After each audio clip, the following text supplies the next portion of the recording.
Well, good afternoon. Thank you all for joining us today. I want to thank the Lovettsville Historical Society and in particular Ed Spanish and Rich Gillespie for inviting me to speak on what is, in my opinion, one of the most fascinating parts of our community's revolutionary history. And I think it's just wonderful that you're all here today. I think the Lovettsville Historical Society is a wonderful organization, especially that I am a part of this community, and it's just great to see you all here today. As Rich did mention, I grew up in and around the Yorktown and Williamsburg area. I was exploring sites of some of the most momentous stages of the war in the state through occupations, battles, and a siege that led to the largest number of POWs to be held in Virginia in the war. Now, while researching the British Army for the Colonial Williamsburg Foundation, during my time working for the military programming department, I was finding examples of regimental buttons and insignia found in sites throughout Fauquier County, Loudoun, alongside Route 15, into Winchester, and north into Maryland. These regiments never fought out there. Their time as prisoners is evidenced by that, and it's a reminder to this community that witnessed a massive influx of captive travelers between the years of 1776 and 1782. But what was their story? How does their perspective help to shape our understanding of the American War for Independence in the Piedmont? Today, I plan to explore the background of these POWs, why they ended up here, and what we have today to remind us of their brief time here. So to really understand their experience, we have to acknowledge and understand the complexities and varied backgrounds that made up this army. On this slide, we see some contemporary images. These are done by an artist, Don Troiani. Wonderful, wonderful historian, maybe the best at recreating the look of the 18th century military during the American Revolution. What we see here on this slide are various depictions of soldiers that make up the core of the British Army. Some 50,000 British troops will land on American shores to fight in this war from all over Britain. On the left, we have an image of a soldier of the 17th Regiment and an English regiment. In peacetime, there were around 70 regiments of infantry to protect Britain and its colonial possessions throughout the world, a number that would swell to over 100 during the war. Recruitment into new regiments would be active throughout England during the war, with its vast population of over 8 million subjects to fill their ranks. These recruits were often from the poorer or lower class, which was for the most part the case throughout European armies and in America. It's often said that the British Army recruited many of its ranks from debtors and prisoners in exchange for lighter sentences. This is largely a myth. Recruits that joined the Army did so for various purposes, just as they might today. Some sought a life of adventure, some enjoyed a patriotic spirit for king and country, and others, the idea of meals and clothing included in your enlistment was very enticing. These enlisted men would be commanded by generally wealthier officers who had bought their commissions, seeking to bolster their political and social power at home. This is not to say that these were inexperienced or unworthy leaders, but rather that opportunities for leadership in the British Army was largely based on one's family finances. We also see images of a Welsh soldier and an Irish soldier that rarely represent a unified kingdom under King George, and these would go on to be some of the most formidable foes of the Continental Army in America. As recruiting spread through Wales and Ireland, thousands answered the call and would see service in the American War.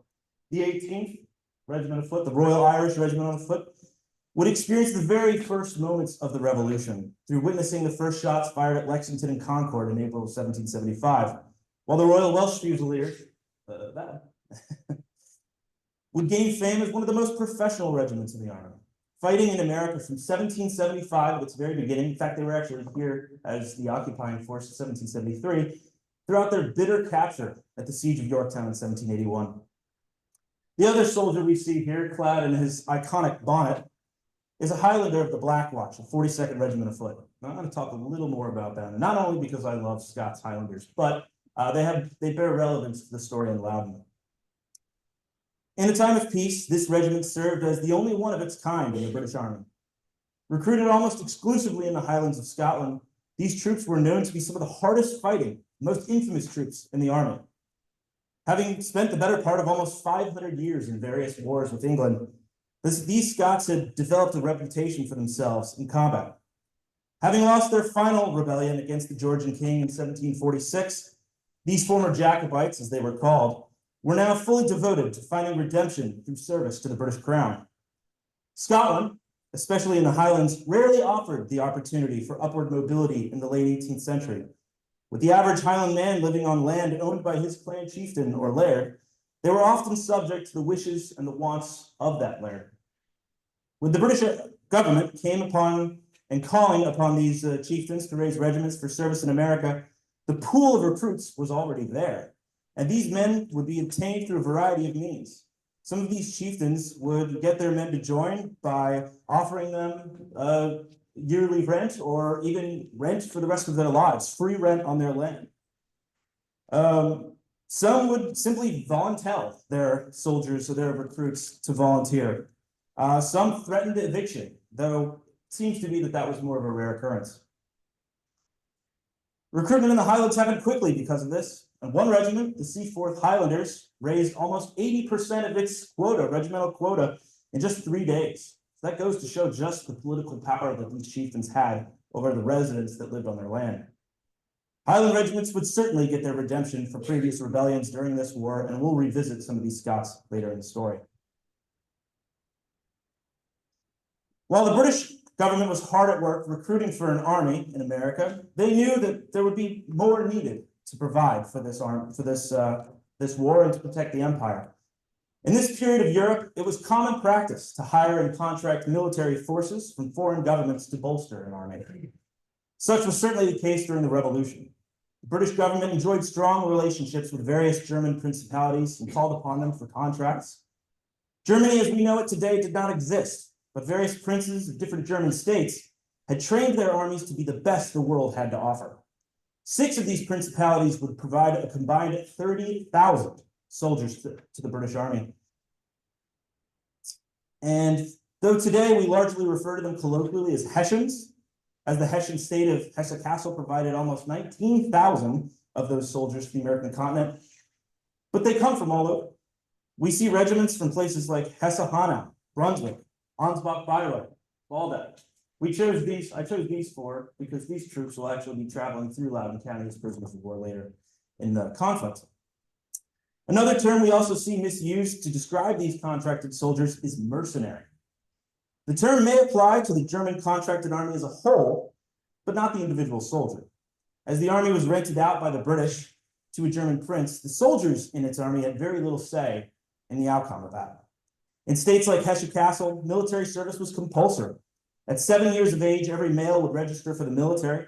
At 16 years, they would appear for physical examination. And after 16, they would return every Easter until they were 30 years old for re-examination. During the war in America, many of these soldiers had neutral views toward the idea of American independence. It is through their perspective in which we find some of the least politically biased perspectives toward the American independence, the people of Virginia and their time in captivity here. So we've looked a little at the European forces that fight on the king's behalf, but a large portion of those that will fight on the American continent were enlisted for service on American shores. Here on the left, we have a depiction of a Shawnee warrior. The Shawnee are one of many eastern woodland nations that fought with the British on the western frontier. Native American nations were extremely complex and diverse, fighting on both sides of this conflict. The Iroquois Six-Nation Confederacy, made up of the Mohawk, Oneida, Onondaga, Cayuga, Seneca, and Tuscarora people, became split at the beginning of the war, with different factions pressuring Confederacy leaders to choose a side. This split caused the Tuscarora and Oneida to fight on behalf of the Americans. The others chose the side of the British. For some of these nations, it was a simple choice. At the end of the French and Indian War in 1763, the British government established a proclamation line which would prevent colonial settlement beyond the Appalachian Mountains, with all regions west being set aside for Native Americans. This line had already been crossed many times by colonists, even with a small war being fought by Virginians in 1774 over Shawnee land. In the event of an American victory in the American Revolution, this could mean an end to that proclamation line and native lands threatened. Native Americans would provide a primary fighting force on the frontier, fighting in western Pennsylvania, New York, Carolinas, and elsewhere. It is this force on the frontier that would cause Virginia to keep a close eye, not only on the coasts for threats of British invasion, but on its western defense as well. While Native American forces are not a significant part of the POW stories we're telling today, it's important to consider their role in this region's attitudes toward defense. We also see here a Black soldier in a red coat. This is a depiction of a soldier in the Royal Ethiopian Regiment, raised by Virginia's last royal governor, John Murray, the 4th Earl of Dunmore. We tend to think of the American War for Independence as a fight for America's liberty. However, in many cases, this was also a war for the liberty of many enslaved people living and working in the colonies. In 1775, over 200,000 enslaved men, women, and children lived within the colony of Virginia. The British government knew the value of this population to the American war effort, with many enslaved people providing most of the work on farms that would feed the Continental Army. The British would make frequent attempts throughout the war to liberate these people in order to not only hurt the Continental Army's logistics, but also to add to their own labor force, and in many cases, the ranks of fighting men.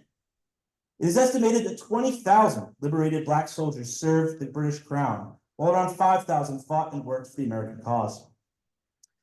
Another massive support network that is available to the British Army during the war was its population of white loyalists. It's estimated that around 15% of the American population is actively loyalist. Does that sound right, Travis? 15%? Yeah, 15, 20. Loyalists served the British Army as suppliers to the Army, guides, and as is the case to the figure on the right, over here, that Travis is very familiar with, we see a soldier fighting with a musket and bayonet. In this depiction, we have a Queen's Ranger, one of the most well-known loyalist regiments in the war, and the Volunteers of Ireland, right there, which is a regiment of recent immigrants to America that had no ties to the ideas of the Jeffersonian Republic, but were still American nonetheless. Loyalists such as these faced dangers to the Army that the rest of the Army did not. They faced dangers to their safety that the rest of the Army did not. Threats to their families, property, and in some cases torture and execution were realities faced by loyalists. Most Virginians who joined the Queen's Rangers did so from loyalist communities along the coast, where protections existed through Lord Dunmore's armed forces. Here in the Piedmont, it was far more difficult to serve in a loyalist regiment, let alone have your loyalist tendencies known by your neighbors. It's currently unknown how many from our community here held loyalist leanings, though one of the best resources on the American Revolution in Loudoun County comes from a Leesburg loyalist by the name of Nicholas Creswell. Creswell kept a diary throughout the war and described the fear that existed amongst many loyalists in his region. This is what he says. "This is the happy fruits of independence. The populace are grown so insolent that if you do not tacitly submit to every insult or imposition that they think proper, they immediately call you a Tory. And they think that if you have that stigma upon your character, they have the right, nay, they take it to even be a meritorious act to knock your brains out." It's no wonder why we don't see more enlistees from the Queen's Rangers from Loudoun County. Attached to all the forces that we've discussed so far were women. Women following the Army provide a crucial role to both the British and American forces during the war. Wives, sisters, and daughters often followed their enlisted family members into service and were subject to the same hungers, illnesses, and privations as the men. Wives of officers and generals were also commonly found along campaigns, though would have stayed in the finer conditions of their husbands. While often referred to as baggage by the British command, the wives of enlisted soldiers were serving incredibly important tasks such as laundry, mending clothing, serving as nurses, tending cattle, and more. For every 10 men in a company of soldiers, there would have been at least one woman serving in these roles. They were considered as part of the Army, and they were subject, again, to the same rules and regulations as the men.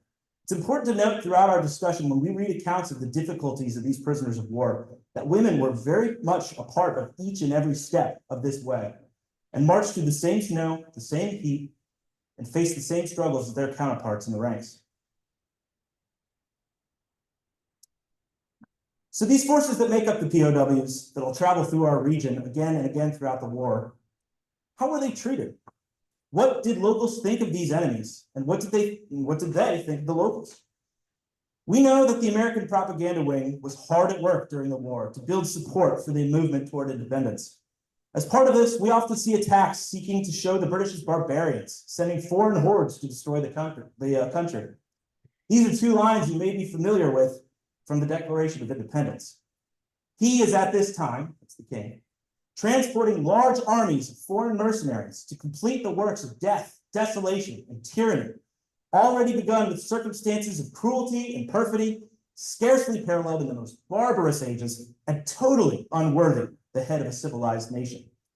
He has excited domestic insurrections amongst us, and has endeavored to bring on the inhabitants of our frontiers the merciless Indian savages, whose known rule of warfare is an indistinguished destruction of all ages, sexes, and conditions.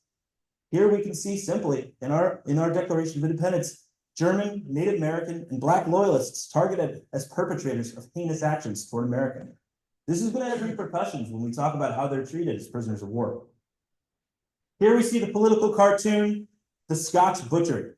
In this, the artist paints the Scottish Highlander as being the true architect of the suffering of the American people.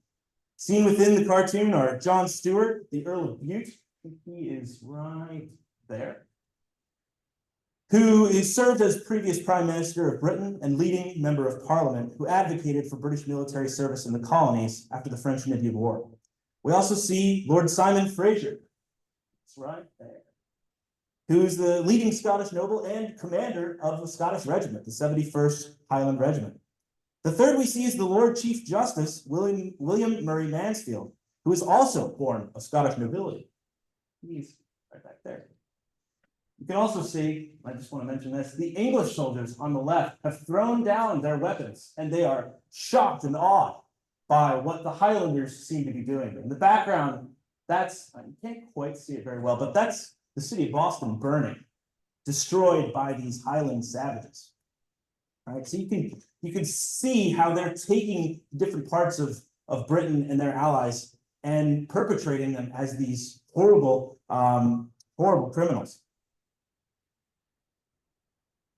Political cartoons such as these sought to grow discord between the English and Scots and others, and they did much to stir the anger and fear felt by the American people.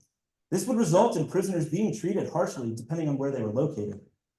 Boston, a hotbed of revolutionary activity, was also a temporary home for prisoners of the 71st Highlanders in 1776. While in the city, these soldiers experienced a litany of abuse at the hands of the populace. From a 1776 letter published in the Scots magazine, a Highlander wrote home that, "On our journey, no slaves were ever served as we were. Through every village, town, and hamlet that we passed, the women and children, and indeed some of the men amongst them, came out and loaded us with the most rascally epithets, calling us rascally cutthroat dogs, murderers, and bloodhounds." But what vexed me most was their continually slandering our country of Scotland, on which they threw the most infamous invectives.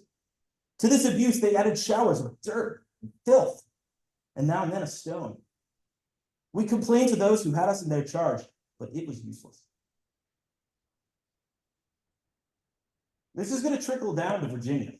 Not so much the sticks and the stones and the cursing, but there's going to be a fear of these Highlanders that spreads. When Lord Dunmore raises his force, and I'll talk about this in a moment, there's a rumor going around throughout Virginia that he has Highlanders coming up from North Carolina and that they're going to set fire to the colony.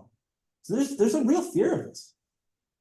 This disdain in British Army, again, is going to trickle down to Virginia when the war begins to take off in the fall and winter of 1775. Earlier that year, Virginia Governor Lord Dunmore had embroiled the colony in revolutionary anger. In April, he had removed the government's gunpowder from the public magazine in Williamsburg, and after a mob formed to see its return, Dunmore threatened to arm every slave and reduce the city to ash. You can see what that must have done to the local populace, right? That's going to further embolden them against these people and drive them further to revolution. Throughout the spring, however, armed companies of men increased their drilling and training in places like Loudon, Fauquier, Prince William, Northern Virginia. And Lord Dunmore began to see the writings on the wall as these independent companies marched closer and closer to him. He eventually escapes out to the Chesapeake Bay with his family and begins to form a plan of recruitment to raise his own army to take back the rebellious Virginia. From the city of Norfolk, Dunmore would be reinforced by only a small group of soldiers from the 14th Regiment of Foot sent to him from Florida. With only few professional soldiers at his disposal, he begins to make good on his promise to arm the enslaved people of this colony. In November, he released what became known as Dunmore's Proclamation, in which he offered freedom to any enslaved man in a rebel to a rebel master, and if they should join him in Norfolk, he will arm them. He also called upon every free white loyalist to march there as well. While many loyalists from the Tidewater were close by and flocked to his forces, those on the western and northern counties of Virginia faced the difficulties of passing armed independent companies across the colony. Nicholas Cresswell, again our favorite loyalist, describes Loudoun County as being continuously active in its recruitment of rebel soldiers and a hotbed of revolutionary spirit. He mentions frequently just how badly he wants to leave, but how his being surrounded by rebels all over northern Virginia prevents it. This is what he says in November 1775. I am a prisoner here, at large. If I attempt to depart and don't succeed, a prison must be my lot.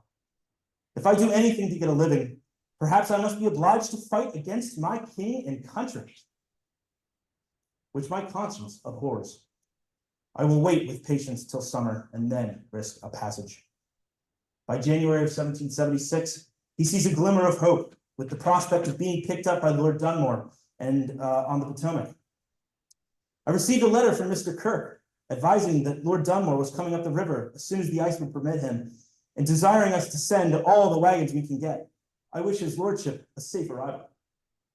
This wish would be dashed, however, as Dunmore's short stint on the Potomac would end, and a series of defeats and disease would prove the end of his army in Virginia. In the late spring of 1776, Lord Dunmore will remove his forces mostly from the colony, eventually evacuating to New York with what loyalists he could bring with him. In the wake of his short campaign in Virginia, he leaves behind the Virginia rebel government's first prisoners. Prisoners from the 14th Regiment of Foot received the best treatment by far. They were brought to the capital and given freedom of the city. They were allowed to work as tradesmen and laborers to earn wages and a living until eventually being exchanged to the British for American prisoners. The white loyalists, however, did not fare as well, most of them being thrown in the public jail in Williamsburg. The worst treatment, however, was reserved for the black loyalists who were unable to escape with Dunmore. Many were immediately hanged. Some were returned to their former masters and sold back into slavery, and the rest were sent to Fincastle County, where they spent the remainder of the war toiling in lead mines, producing what would become musket balls for the Continental Army.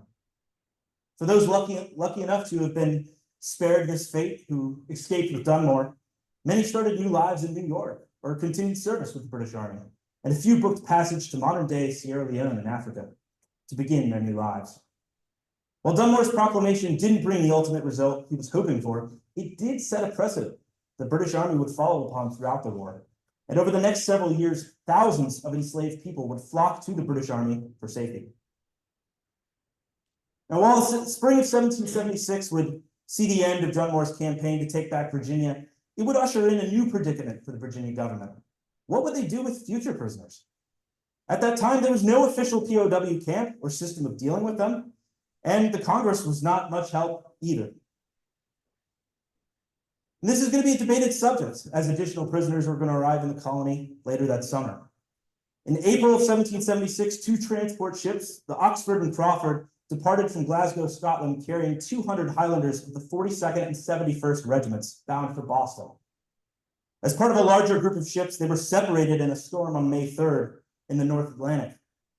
This series of storms will continue for several days until coming out into clear weather on May 8th. The Crawford and Oxford ships found themselves completely alone. The Highlanders on board were armed with nothing more than wooden drill muskets, as another ship was carrying their supply and weaponry. Just off the coast of Newfoundland, the transport ships were spotted by Continental Navy officer Nicholas Biddle, commander of the Andrew Doria. Biddle and the ships under his command quickly rode alongside the transports and captured them. While returning to Newport, Rhode Island, yet another storm intervened, this time on the behalf of the Highlanders. Biddle lost sight of his captured prizes, and the Highlanders overwhelmed their guards and crew. They learned from the crew that their original destination of Boston had been evacuated by the British in March. With no knowledge of the British Army's whereabouts, the Highlanders ordered the crew to sail them to Virginia, where they knew Lord Dunmore had been holding out along the coast. After a journey of 400 miles south, they arrived in the Virginia Capes on June 19th. Dunmore at this point was still in Virginia, though further up on the Potomac by this point. So really the wrong time to arrive on the coast. In looking for Dunmore's troops, the Highlanders found two small vessels of armed men who brought them ashore. It's nice of them. After disembarking, the Highlanders were told that they were now prisoners of the rebel government of Virginia. With nowhere else to turn, they were marched under armed guard to Williamsburg, where they were held on the grounds of the governor's palace. Unlike the experiences of the Highland prisoners in Boston, these Highlanders were left without insult or injury, likely due to the large population of Scots in the Tidewater region who sympathized with their situation. While the Highlanders awaited their fate, Virginia's government debated on what to do with them. Representative Edmund Randolph, in a letter to Thomas Jefferson, had this to say about the disposition of the Highlanders. Among them, we are told that they're very valuable artificers. Measures are in agitation to reconcile them, to prosecute their different occupations in this country. Some of them are violent versus America, others tolerably moderate. And many contending passions curse the Parliament and the Congress in the same breath. Essentially what he's saying is, some of these guys want to work with us, some don't. And some don't care either way. They hate both governments. From this, we can see not only the diversity of opinion amongst the ranks of the prisoners, but also the thoughts from the government, how to incorporate them into American society to help with the war effort as blacksmiths and other tradesmen. The conversation for what to do with them went on for some time, with future Middleburg founder Levin Powell, a leading revolutionary in Loudoun County, adding that maybe it was a good idea to force the prisoners to work on his farm. This was responded to negatively, with the government agreeing that they could not be forced to work, just as the black prisoners who had been forced earlier that year to work in those lead mines. Ultimately, it was decided to break the prisoners up into smaller groups and house them in county courthouses in the northern and western counties of Virginia. Far from the coast, they would be out of the way until they figured out on some other means to take care of them. In late June, about a dozen Highland prisoners arrived at the Leesburg Courthouse here in Loudoun County, their home for the foreseeable future. Experiences of these prisoners in the different counties differed, but some of the prisoners eventually escaped and melted into the landscape. Some took the government up on their offer to work in military manufacturing centers, but it seems those in Northern Virginia kept themselves under a pure guard, refusing to leave British service for the Continental Army. Nicholas Creswell, again, noted in his diary and experience with some of these prisoners that he witnessed. In April of 1777, almost a year after these prisoners had been held here, he saw a Highlander of the 71st Regiment, now a prisoner of war here, whipped by his comrades for enlisting into rebel service. His fellow prisoners held a court-martial over him, a sergeant being the highest officer present, and condemned the poor wretch to receive 1,500 lashes with a switch upon his bare back, 100 every day until the number was complete. While these prisoners harshly condemned a fellow soldier for deserting, we know others did find new lives here. For the prisoners held just west in Winchester, the situation seems to have been much easier. The Marquis de Chastellux, a French officer under the command of the General Rochambeau, toured through Virginia in 1782, 4 years after the Highlanders were eventually exchanged back to the British Army.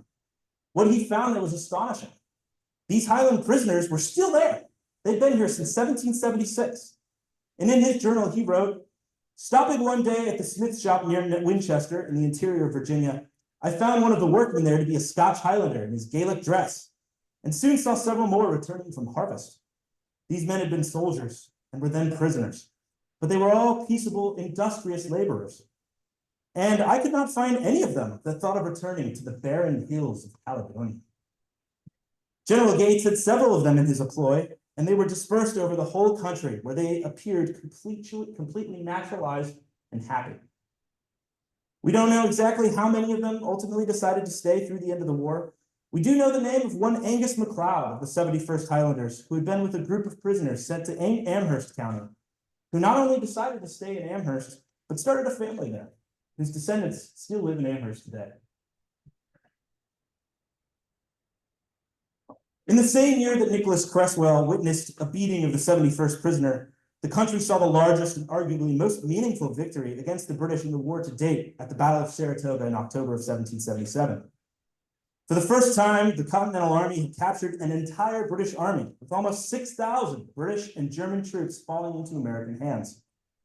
This moment would have massive ramifications to the outcome of the war, chiefly that it would help solidify France's decision to join in an alliance with the United States. America showed Europe that it could hold its own against a former mother country, and with help could overwhelm and push the British out of this country.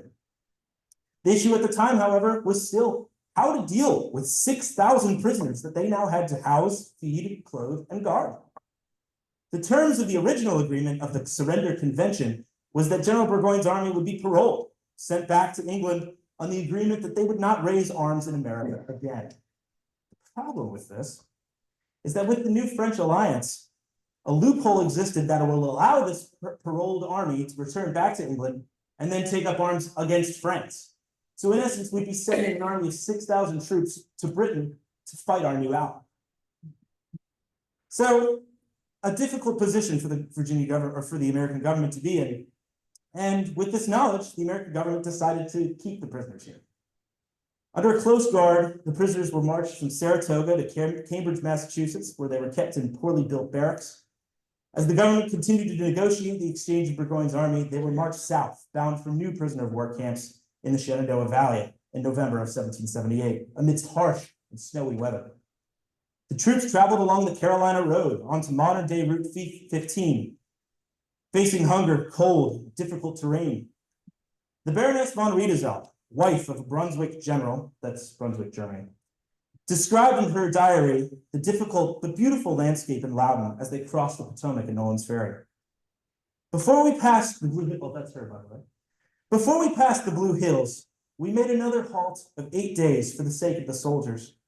We passed through picturesque country, but of so wild a character that it left an awful impression. The traveling was dangerous, the roads being almost impassable, and we suffered besides not only from cold, but from want. And that's coming from a general's wife. So imagine what it was like for the women, the children, and the soldiers who are actually walking that distance, right?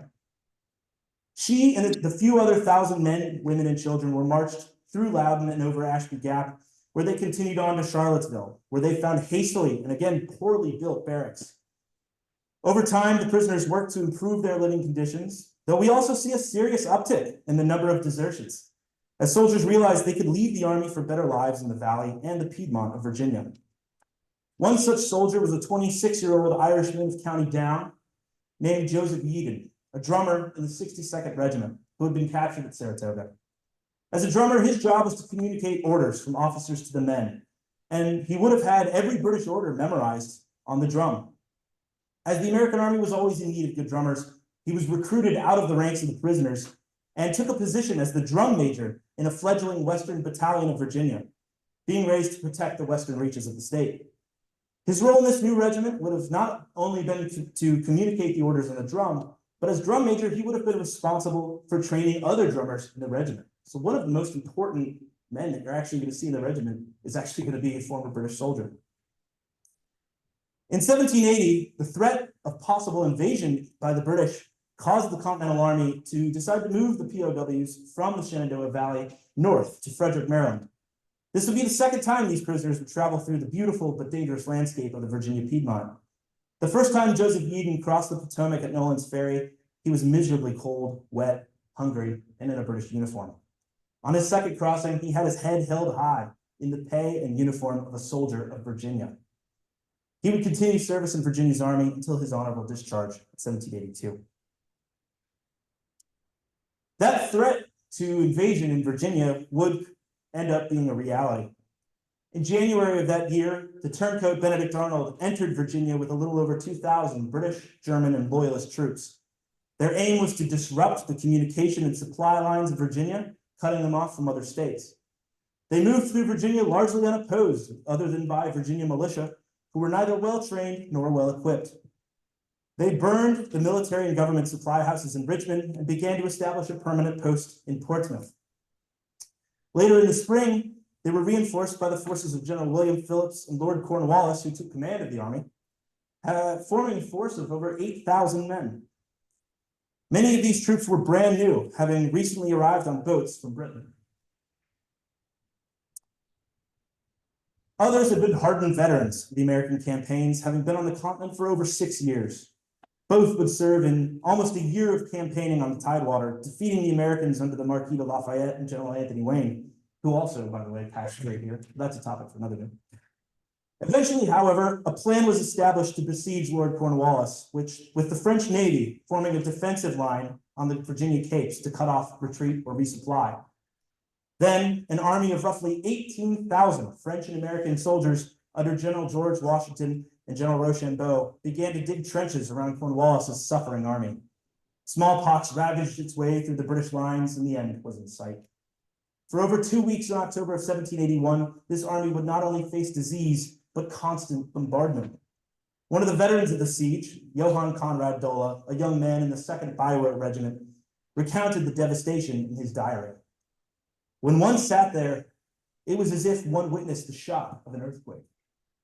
The shrapnel and shells from the bombs fell short and destroyed the houses and buildings of our city and into the camp, where they did much damage and robbed many good soldiers of their lives or broke arms and legs.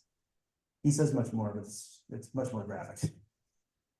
After 2 weeks of this immense pressure, Cornwallis saw no other outcome but surrender. After the officers of both sides negotiated the terms of capitulation, the British Army marched from its ruined trenches and earthworks and dropped their guns in a pile. One soldier of the 76th Highlanders reportedly threw his as hard as he could in order to break it, remarking to his musket, "May you never have as good a master." The wounded and sick were left behind at Yorktown, and it was agreed upon that the rest of the army would march north. As part of the surrender agreement, Cornwallis himself was allowed one unsearched ship to remove all he wanted and was able to return to British lines in New York. Throughout that year, the British Army had picked up thousands of enslaved people, flocking to them for freedom, as well as many white loyalists. He loaded his ship up with as many people as he could, along with officers under his command. The rest would be captured by the Americans, and the black people sold back into slavery. The prisoners themselves would break camp on October 21st, and over the next several days journeyed through Williamsburg, marching north eventually through Fredericksburg and Falmouth. Outside of Falmouth, the army split in two, with half being sent to Fort Frederick, a stone fort in western Maryland, and the other half to Winchester, Virginia.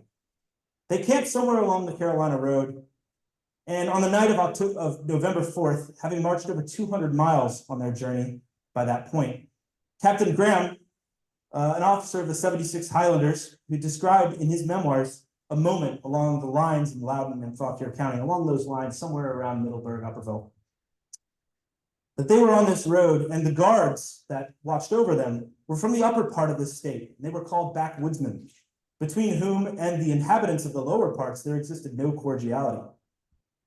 These guards from the militia encouraged the prisoners to tear down farmers' fence posts and use them for firewood, as well as to make free with the turnip field locally. As they moved on in November 5th, they crossed at Ashby Gap, where Mrs. Ashby, the owner of the Ashby Tavern in modern-day Paris, greeted the soldiers. Captain Graham, in his memoirs, talks about this. He stops by and asks her if she could spare some food for the men crossing through the gap, and this exchange commenced. She asked the captain, "A militiaman, I guess?" "No," he replied. "A continental, mayhap?" "No," he replied. "Oh," she said. "I see. You are one of the Sarpints, one of old Wallace's men. Well, now, I have 2 sons. One was at the catching of Johnny Burgoyne, and the other at that of you.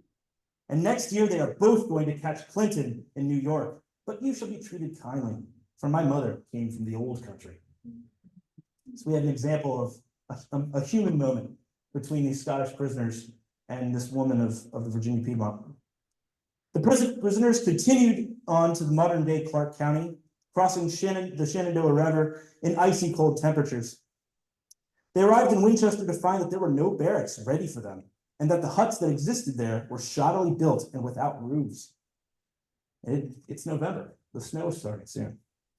Captain Graham sent to inquire about the accommodations from the famous Daniel Morgan, who had been in command there, and asked about having some of the men sleep in the church in Winchester until better shelters could be built. Morgan refused, and told the captain that if the prisoners needed to build their own roofs, now was the time. And if they didn't know how, now was the time. This winter would prove one of the worst that these prisoners would experience in the whole war. They had awful rations, with meat being rotten, very little in bread or Indian meal, which was commonly issued soldiers at this time. While the British prisoners had been issued new uniforms right before the surrender, many of the German soldiers were still wearing clothing that had been issued at the beginning of 1781. They're literally selling the clothing off their backs to local townspeople for food. And so they're losing what little they have just to survive. These conditions continued until in February of 1782, the last of the forces were escorted to Frederick, Maryland, where they would be transferred yet again to York and Lancaster, Pennsylvania. From here, they would finally join the prisoners of the Convention Army, so those prisoners from Saratoga that have been here this whole time, never being transferred back to Britain. But by this point, thousands of soldiers had either died in battle, of disease, captivity, or had deserted. And their legacy still permeates through this area to this day. Who here, just as a reference, has heard of a house or building or a wall built by Hessian prisoners? Anyone? Okay. Is anyone actually here descended from Hessian prisoners? Very cool. Very cool. I was hoping, being in Lovettsville, we'd have a few. Wow, fantastic. I think there's at least 14 known prisoners of war that ended up settling here in Lovettsville at one point or another. So we do know that places like Soldiers Rest in Saratoga, Daniel Morgan's home in Clark County, were built, at least in part, by some of these Hessian prisoners. And whether your house was built by Hessian prisoners or not, that story, that legacy of them still permeates to today, and that really says something, right? The fact that there's even a rumor that your house or your wall was built by these prisoners shows that they permeated through this community for decades, hundreds of years. And we can't know exactly how many of them were built here, but if you were standing on the Carolina Road during that point where they were here, you would have been in one of the most diverse places in the state of Virginia. When Cornwallis and Burgoyne's army marched through here, we're looking at Germans from all different areas of those principalities. We're seeing English, Scotch, and Welsh and Irish troops and American loyalists. Regiments like the Queen's Rangers enlisted Americans from as far north as New Hampshire, New York, New Jersey, as far south as Virginia and the Carolinas. When they entered this area of Northern Virginia, these German prisoners in particular were caught off guard, encountering communities in areas like Lovettsville, a heavily German settled community. Many of these soldiers, wanting to escape the horrors and toils of war, ended their service here in this county, beginning new lives amongst the people who shared their culture and language. Many had children, and their children had children. And I'm sure some of you in the audience are a living legacy like you today. People like George Abel or Johann Kornsdorfer of the Ansbach Fire Regiment. That's a depiction of a soldier of the Ansbach Jaegers. George Abel was a member of those. We know that he's buried in the Abel family cemetery in Yearsville today. I don't think it's publicly accessible, but we also know that there were at least 3 or 4 buried in the New Jerusalem cemetery. I think they're in unmarked graves today, but if you go to that cemetery today, just a picture of it there, you'll be in the same ground that those soldiers were at. These prisoners were affected by the landscape. They became ingrained in this community. The picturesque scenery here in Loudoun County, described by the Baroness von Riedesel and by German soldiers who decided to stay here in Loudoun County, remains fortunately today, in large part, the way it looked when they traveled these roads. As Captain Graham crested the Ashby Gap, stopping at Mrs. Ashby's Tavern, he would have looked down upon the Crooked Run Valley, southern Loudoun, and seen the rolling hills and farms that lined the horizon, a view we are fortunate enough today to enjoy, thanks to folks like you who come out and preserve through stories and through action. I'm sorry, this is my spiel. So as you leave today, I encourage you to stop behind the cemetery and take a look down the old Carolina Road on Route 15 and consider what it would have been like to be one of these thousands of men and women who faced the hunger, the disease, and privations while traveling here throughout the war. I also encourage you, if you are local, to look back through your own family records. You too may have benefited from a German soldier's decision to to stay here in this area of Northern Virginia.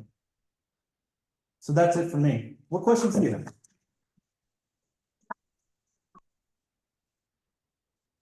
Sarah. Hey, some idea how the prisoners work I'm sure you want 5-star hotel. Or we're talking about as far on the other side, like Andersonville, and that bad? No, not that bad. On paper, the British Army is supposed to actually supply for the troops that are being held prisoner. That's the idea, that certain amount of supplies, clothing, food would be shipped to the Americans and then given over to those prisoners. Did that always happen? No. No, not always. Sometimes it was.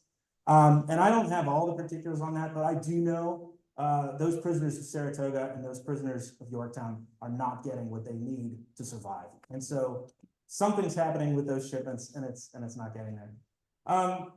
Now you asked about if it's Andersonville and what the conditions were like in terms of security as well. If that's, are you asking about that as well? Sure, yeah. Right, yeah. We know that certain prisoners were given more freedom than others. So for example, in York and Lancaster, Pennsylvania in 1782, those prisoners from Yorktown, they're fresh, they're brand new prisoners. They're put in a fort called Camp Security. They're under 24/7 watch, and they're constantly guarded. There's another camp nearby called Camp Indulgence for the prisoners of Saratoga. They've been prisoners since 1778, 1777. And so they've kind of been acquainted with the idea of being prisoners, and they're pretty much given freedom to move about the city. Officers themselves would also have a lot of freedom to travel to and from. We do know a lot of records of prisoners being held in Frederick, Maryland, and prisoners being held in Winchester, and officers of regiments going back and forth between the two to communicate, get letters back and forth to the British government and so forth. But by and large, you didn't want to be a prisoner of war on either side during the American Revolution. It was rare that you would have a good experience. First, you notice we don't charge admission for these students, sell tickets for these lectures. We do pass the hat or a basket, which is being passed now. So be generous and keep the program going. On the prisoners, the prisoners, the Hessian prisoners in Frederick, what became known as the Hessian barracks, they were allowed to go out and work on farms, and you have the German community, so they were entitled to encourage because this would this would help them defect, encourage them to defect, which many of them did. But most of the Hessians, for example, would settle here and marry local girls, and some of them married sisters of continental soldiers, lower family X lines and so forth. But they were given the freedom to go out and work and to they paid it all for their work? To some degree, I guess. That's actually a really good point, Ed. One thing that you'll notice is that Ed's mentioning the German prisoners were working on a lot of these farms. It was actually pretty rare for the American Army to allow the British prisoners out of their security because they were considered more of an enemy than the actual Hessian troops by this point. The German soldiers, again, many of them were neutral in the idea of an American independence. They really did not care either way. Again, they're serving in compulsory military service.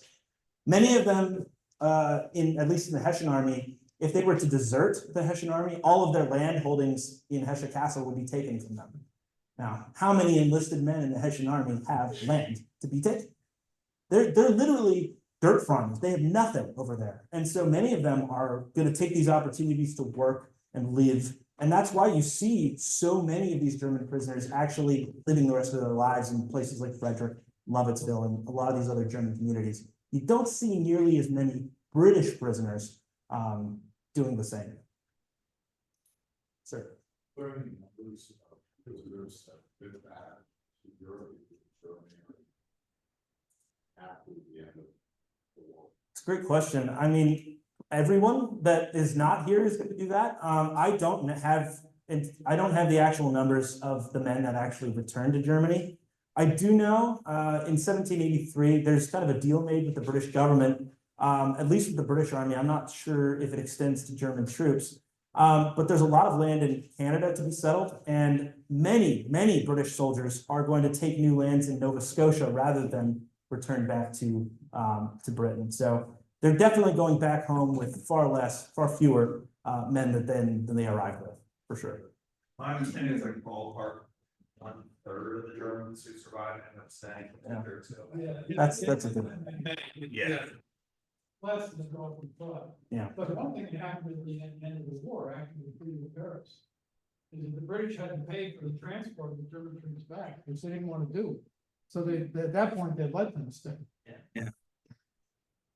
Because otherwise it was gonna cost them more money. And some of them had families in the German principalities. I love the slide you had of the various uniforms. Yeah. Did they wear those uniforms? Are we looking at it, or are we all these groups? Yeah, absolutely. Yeah, no, What confusion. yeah, no, every regiment in the British Army, and I'm gonna go down a rabbit hole here, so be careful.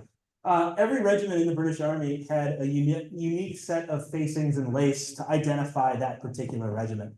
So as you can see here, white face to blue face, blue. Those are all royal regiments. But each regiment needed to be identified on the field. I mean, you can't just have a sea of everyone who looks the exact same.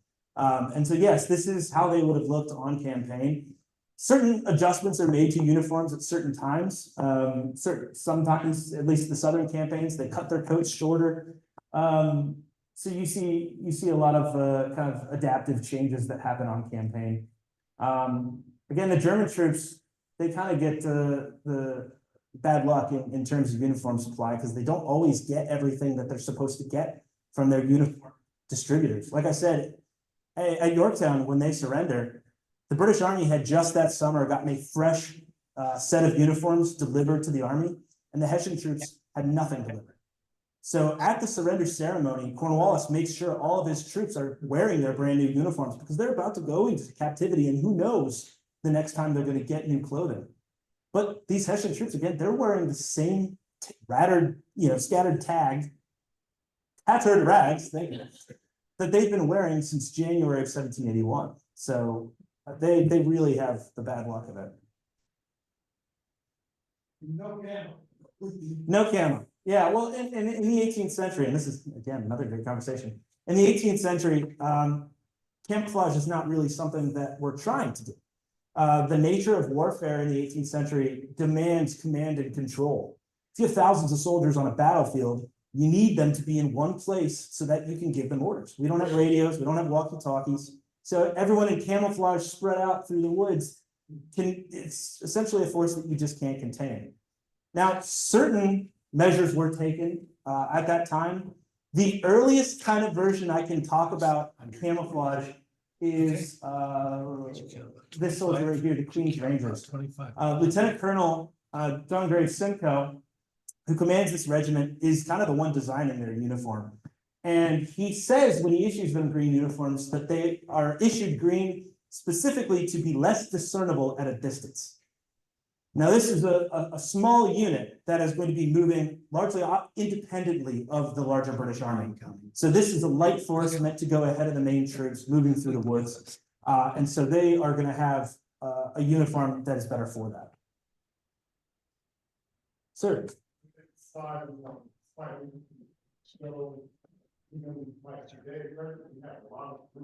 Yeah. Absolutely.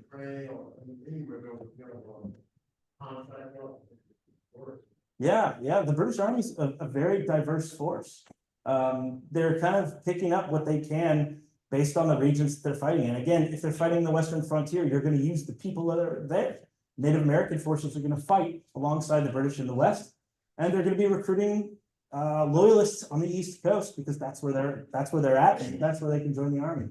Yeah, it's kind of important to think of the American Revolution eventually as a world war. You know, not just fighting in North America, but European. There's fighting in Europe. The biggest battle of the war is the Siege of Gibraltar.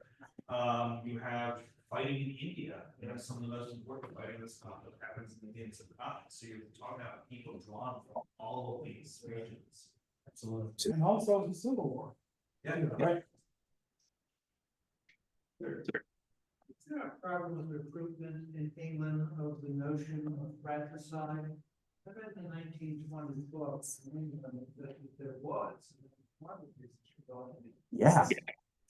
Yeah, there absolutely is a problem with the idea of fratricide. I guess you're meaning basically, I don't want to kill my fellow British countrymen in America. That's absolutely an issue with recruitment, and ultimately one of the reasons that the war ends, right? There are members of parliament who do not support the cause of war, many who actually side with American independence. There's actually a letter in Edinburgh when they're recruiting in 1778, they're trying to recruit thousands of soldiers to come to America. And there's a letter from a gentleman's society in Edinburgh that says, we're not going to give a single coin to raise a regiment here in this city because we cannot think of going to America and killing our brothers. So it's a big point. It's definitely a notion that was felt throughout Britain. To follow up on what Ian said, in Lord Andrew Roberts' book, The Last King of America, there was actually that among the faction in the House of Commons, they would go so far as to wear blue jackets and buff waistcoats, which is the Continental Army uniform. Then that's pretty up front when you're talking in the Palace of Westminster and a member of Parliament. So there really was a pretty strong feeling. Yeah, I mean, something that the British very much pride themselves in this point is it is all volunteer army. You know, there is no draft in England, and recruitment becomes such a problem. For the first time in kind of modern history, Britain tries to institute a draft and fails. Like 11 months. Yeah. And you don't see the gentlemen who are hired to do that are not getting their quotas in any shape or form. Yeah, the closest thing I could say that there is to a draft is in the Highlands. When those Highland chieftains raise those regiments, they can tell their tenants, join my regiment or you don't have a house anymore, or join my regiment, you can live here for life, you know, those sort of things. But no official draft other than that one time. What about the conflicts between the Scots and the English and the Irish? I mean, could we really talk about red? Yeah. That's really, I can see that the Scots would have no trouble. All the way down. Maybe from each other. yeah. One. They didn't think themselves. Part of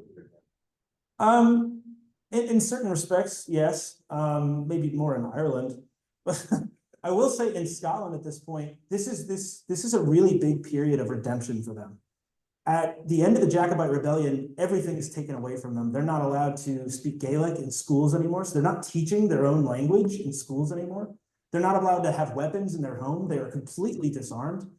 And most of the Highland chieftains have all of their rights and privileges as a leader in Scottish society taken away. And so military service is the only way that they're finding that they can get all that back. By joining a Highland regiment in the British Army, you get to wear your tartan again, right? That's another thing that was basically done away with, is you're not allowed to wear tartan in Scotland. Not wearing tartan in Scotland, right? So they get their tartan back, they get weapons back, they get to be armed again. They get to not so much speak Gaelic, because they're gonna have to follow English commands, but they get that Scottish identity back. Again, when they're in the British Army, they're British soldiers, but they're also Scottish. They're British first, but they're also Scottish. You can see he's wearing his Highland bonnet. That's kind of a symbol of Scottish membership in the British Army, if that makes sense. They have that Highland identity, but the crown comes first. And they've pretty much willingly accepted that. The other thing I'll mention about that is a lot of people always wonder, well, why did the Scots not fight with the Americans during the Revolution? And one thing you have to know about the Jacobite Rebellion is that it was not created or started to create a Jeffersonian republic in Scotland, right? They just wanted a Scottish king to be in charge. So they have no connection to the American ideals of the republic, and are certainly going to fall more in line with the British. That is very Scottish. Right. I mean, we looked at that. Yeah, all the guys that are pushing for war in the British cabinet, in the British war cabinet, are Scots. This is a real unifying moment for Britain, and there's really no question after this war that the Scots are on the side of Britain. It's odd though, because as I recall, Governor Dunmore's father Was it Culloden? Yeah, And yet his uncle, the previous Lord Dunmore, was. right. Yeah. Jacobite rebellion itself was also as much a civil war as it was a rebellion, right? Yes, it wasn't all one side against, yeah. I think there's maybe a potential analog in what we see here in this country after the American Civil War. The reconciliation movement that happens between North and South, where in the generation after the Civil War, so many of our military commanders, political leaders. I would look at for South, and you're seeing a similar movement in Britain. But in Virginia, probably the most cohesive group of loyalists were the Scottish merchants from Alexandria, Norfolk, Tidewater area, and also the most hated. I mean, when Virginia passed the sequestration and confiscation laws, there was much more hostility toward the merchants than there was toward British landlords. So, Yeah, because they had also been, you know, as George Washington's experience showed, they considered these guys had been robbing them all along. So you owed. Yes, right. Yeah, if you read the Virginia Gazette's, the word Scotch is synonymous with glory. Yeah, the line that's actually. That's more or less correct. Scots Irish is a totally different situation. Yes. That's so and then since merchants a lot. I have a question. What's the meaning of that? We have. I mean, they got to really change. By doing people. We're the first. You know, they do it for more people to leave. Or. Yeah. It's a really. Question, and unfortunately, one I don't have the answer to. I mean, Travis, do you? No, is that any? Yeah, that's a fantastic question. That's something I'm gonna go look up tonight when I get home. Yeah, it becomes one of the biggest contentions between the British and the Americans at the end of the war. You know, there's. And let's not forget the British free, you know, stop getting slave trade. Right. Yeah. I would say, first of all, make no mistake that the British Army is not doing this out of any kind of altruistic, human mission. It's a war effort. That being said, the British are extremely reluctant and in most cases outright refuse to return human property to the Americans, even though by the conventions of the peace treaty they're supposed to. We see the evacuation of New York in 1783. You know, these British officers are reporting what becomes known as the Book of Negroes. It's, you know, who are you? What's a description? You know, where did you come from? Who was your former master? And ostensibly it's so that they can be returned, but the British absolutely refuse to do that. And they resettled these people initially in Canada and other places around the world. So Hundreds of thousands. yeah, Huge settlement. Yeah, the Book of Negroes reports like 3,000 people. I would say in total, maybe 20,000. Find some sort of role within the British Army, within the British lines during the war. Do all those people get resettled after the war? We don't know. Track of many. And presumably a lot of stayed in New York. Some stayed in New York, some stayed in the United States, some went to the Caribbean, some eventually found their way to the convention of Sierra Leone, when that becomes a refuge for great slaves. Unfortunately, it's one of the hardest groups of people to track. Once the war is over. You know, many of these white loyalists, especially that military service, they get land, they get property, their families, you know, become part of, you know, Canadian society or wherever they end up. Definitely easier for them to reintegrate after the war. Not that it's easy, but easier. I will also point out while we're talking about what I don't mean.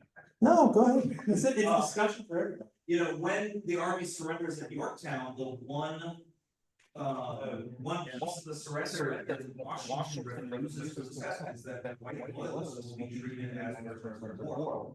He says no, they will be treated as criminals, potentially, you know, forcing them into, you know, prison Right. or other punishments. I mean, a lot of the loyalist soldiers are deserters from the American army. Right. So when Cornwallis sends his ship out that will not be searched, among it, there are Many. former enslaved people, but there's also white loyalists Right. who might risk the news if they get captured. Right. I mean, the other side of the question of the blacks is the Continental Army. Right? Some estimates was as high as 10% black.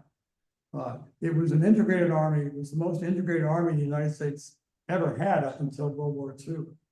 And so it's a two-sided question, but at minimum, maybe more than that. Nancy knows more about this. I don't know if you want to say anything. Sure. Oh.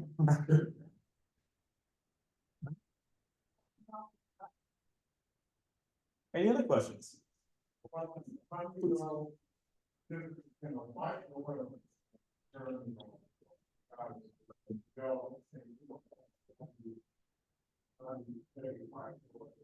Well, so when we're talking about this, when I talk about German troops, I mean, they're on paper as being from Hesse Castle. They're organized under the British German command, German commanders. White loyalists are not so much separated. Many of them are Scots, you know, former merchants and things like that along the coast, but they come from everywhere. They're not all necessarily Scots, but I mean, I think the general definition of a white loyalist here is someone who's born and raised in the colonies or has been living in the colonies before the war begins. yeah, that's a good way to put it. Yeah. The definition of loyalist is kind of a fluid. I would be happy to come back. Look at eight. Oh, thank you, Ian. All right.